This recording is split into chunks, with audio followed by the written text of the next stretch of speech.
Hello everyone, how are you doing? This is MD Tech here with another quick tutorial. In today's tutorial, I'm going to show you guys how to resolve the operation failed due to a device error encountered with either the source or destination. The request could not be performed because of an I/O device error code 0x8078012d.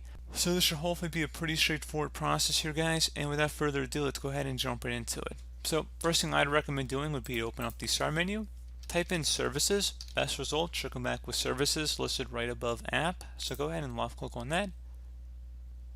Locate the volume shadow copy service.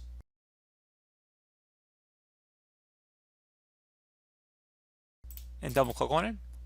You want to set startup type to manual if it's not, and then select start for service status.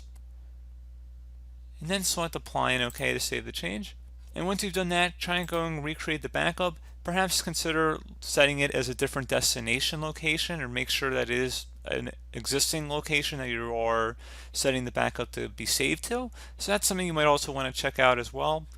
And you may also want to consider booting your computer into a clean boot state, so meaning going into msconfig, go into the services tab, and then hide all Microsoft services and disable all the other non-essential services.